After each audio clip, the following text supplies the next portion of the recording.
Sara, and I'm the STEAM educator at the Greensboro Children's Museum. Do you ever have those pesky socks lying around that don't have a match to them? I know I do.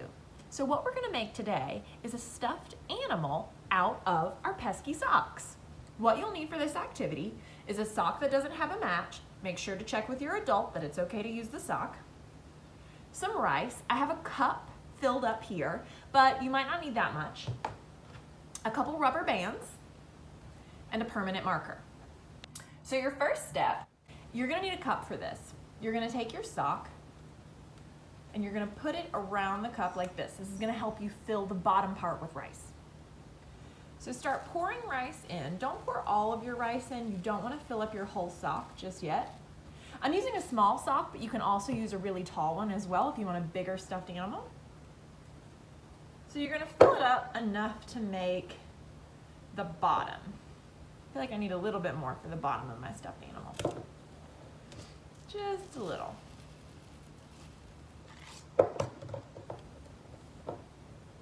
Okay.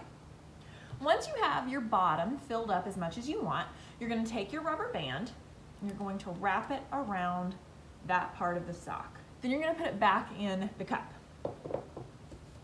This part is the head, so you don't want it to be as big as the bottom. Unless you do, then it's your stuffed animal, it's your choice. So this is what it looks like so far. It looks a little bit funny. So you're gonna wrap the rubber band around the top, just like you did in the middle. All right, friends, your last step is to take some scissors. I have some fabric scissors. If you don't have fabric scissors, that's okay. You can use regular scissors. Fabric scissors are just a little bit easier. And you're gonna try to find the center of the top.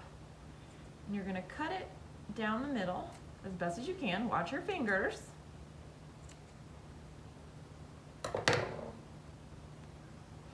These are going to be your animal's ears.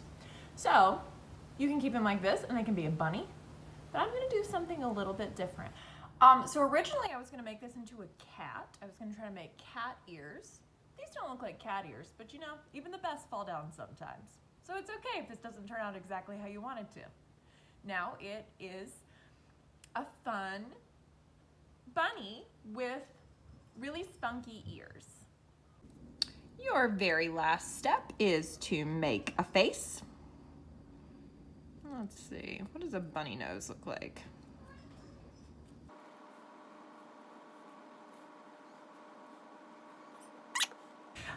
Here you have my spunky bunny.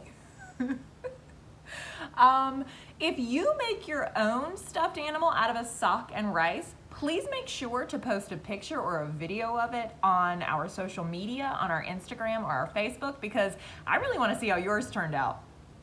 Maybe better than mine. We'll see you next time, friends.